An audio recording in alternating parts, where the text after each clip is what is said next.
Hi friends, welcome to Maha's kitchen. இன்றைக்கி நம்ம செய்ய போகிற சாம்பார் வந்து எல்லா காய்கறியும் சேர்த்து அவசர சாம்பார்னு சொல்லி நான் சொல்லுவேன். ஏன் அப்படின்னா டக்குன்னு நம்மளுக்கு இது வேலை முடிஞ்சிடும்.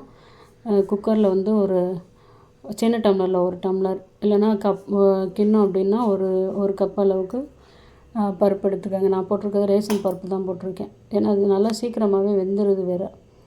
அதனால் இந்த பருப்போடு சேர்த்து என்கிட்ட இருந்த காய் எல்லாம் சேர்த்துருக்கேன். கொஞ்சம் மஞ்சத்தூள், கொஞ்சம் கல் உப்பு, ஒரு துண்டு அளவுக்கு புளி சேர்த்துக்கோங்க.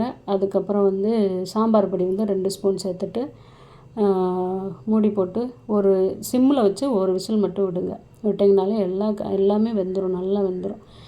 ரெண்டாவது வந்து இந்த குழம்புக்கு வந்து டேஸ்ட் கொடுக்குறது இந்த சக்கரை பூசணிக்காய் தான். இந்த டிஃபன் சாம்பார்லலாம் பார்த்திங்கன்னா லைட்டாக ஒரு ஸ்வீட்னஸ்க்காக வெல்லம் போடுவாங்க. நம்ம வந்து இந்த சக்கரை பூசணிக்காய் போட்டோம் அப்படின்னா அதோடய டேஸ்ட்டு வந்து நல்லாயிருக்கும்.